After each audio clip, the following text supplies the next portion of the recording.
All right, so we're getting into Pain and Glory spoilers. Just straight off the bat, I was floored by the final scene of this film. It like changed everything. Yep. Yeah. How did you interpret the ending? I mean, I have this interpretation. I have to do essay for my college.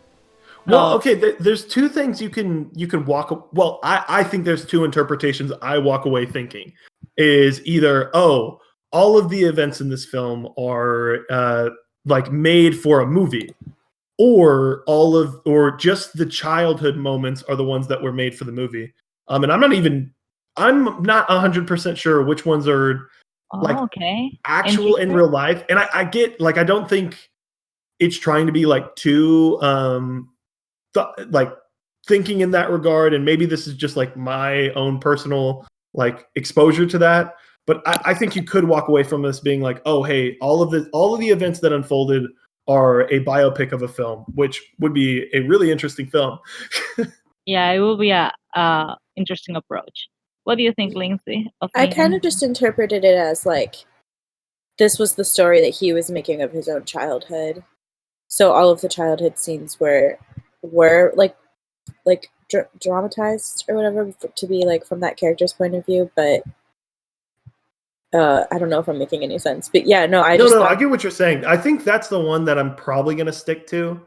I just think there is an opening here that it's definitely like ambiguous at the end, but that's just how I took it.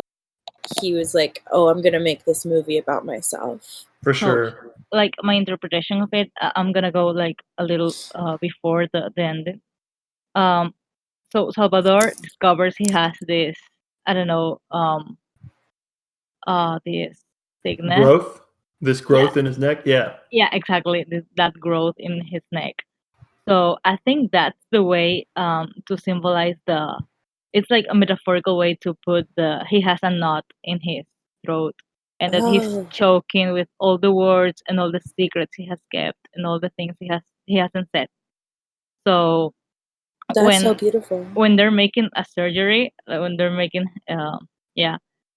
like, I think that it doesn't matter if it's real or not, but I think that the surgery was like also a metaphorical way to symbolize that he's removing his obstacles and his angst. So now sorry, continue. Continue. Yeah. Sorry. I was so inspired. I'm sorry if I'm talking too much. No, you're not. Keep going. Yeah. So I think that at the end, he overcomes this, and he's able to make a movie about his memories, because he said in the beginning that when he wasn't filming, his life was like without sense. So like he recovered the sense of life. Like he feels the emotion to keep living. That's the ending for me. I don't know.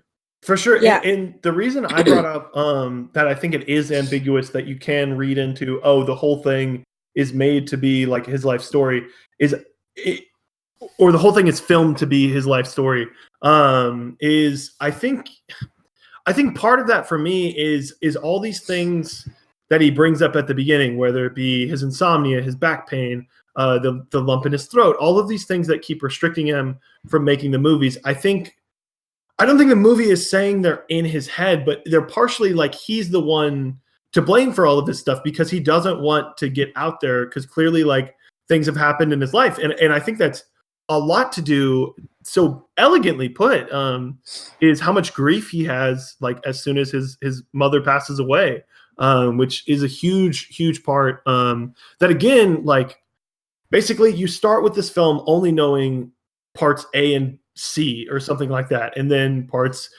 B and F are added, and slowly like they're all interwoven together, and you know more pieces of the puzzle in a really interesting way.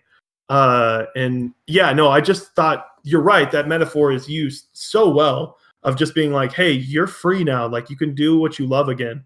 Because I know he has that one line to his secretary or whoever's working with him, where he says, without film, like I have nothing to live for, like that's my one passion. Yeah, exactly.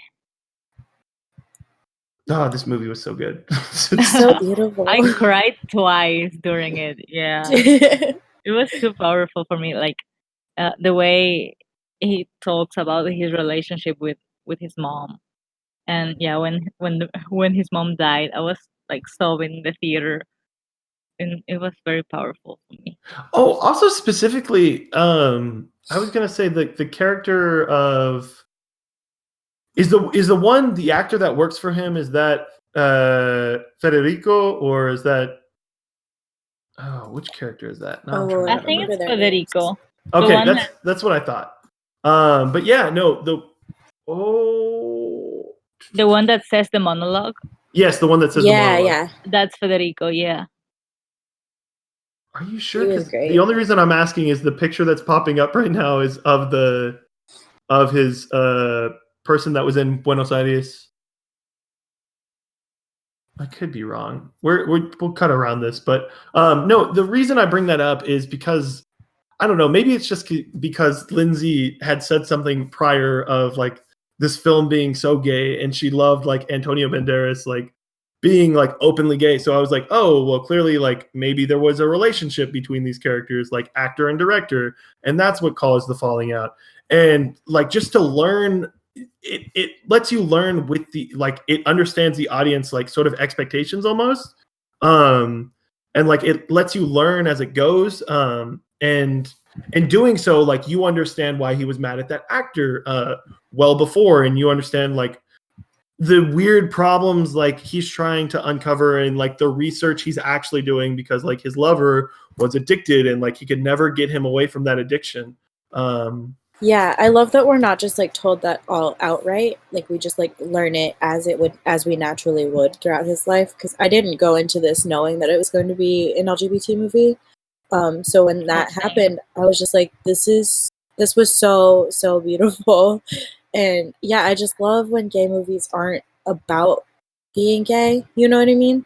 Yeah. Where it's just like that's just part of the story, and that's just how he he's just a exists. character. Like It's Yeah. not like focused on that. So I was exactly. so that just like really bumped this movie up for me because also if we're talking about like heartbreaking scenes about like his love for this person like that he just was it Eduardo? No, Eduardo was the one in the village. Oh yeah. Oh my god, that guy. Yeah. By the way, that guy is a so specimen. hot. Yeah. Like a gorgeous man. he is a very I don't know. He needs to be in more stuff. Like he has a look for I don't know what it is, but he's for sure like a background character in like a Scorsese gangster movie where they're like, "Hey, pretty face," and he's like, "Oh, I'm gonna paint the fences again." Oh You're my like, god. how is this guy not the lead? Yeah, Cesar Vicente. Oh man, he is a handsome man. I totally related to him just like passing out at the sight of him. No, but I was gonna say that the lover that he has. Oh yeah, it's called Federico. I just googled it. Okay, cool. That's what I thought. Okay, so Federico, his actor was Alberto. That's what I thought. You guys mixed me up. But in fairness, I saw it yesterday. You guys, but with Federico, like the scene where he's like, "Oh, are you still married?" And like clearly, he's sort of asking like just to know like, have you thought of me? Because like that is the only thing he has thought of like since they've split apart. Like he's still on his mind. And he says the lines, "Oh, well, I got divorced."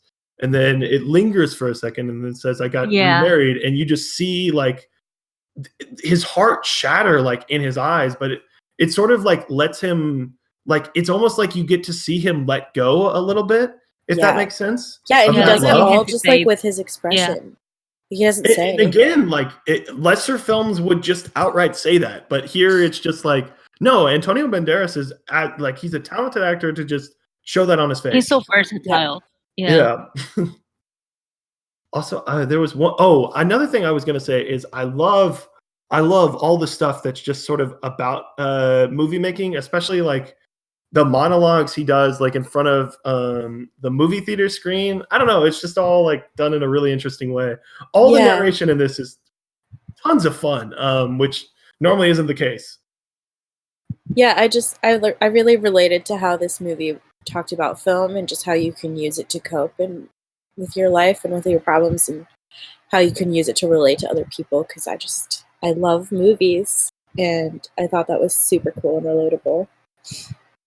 I also think I like the line at the beginning where Salvador like sort of has a change of heart on the film, and he's like, actually, like it's way more thoughtful than I thought.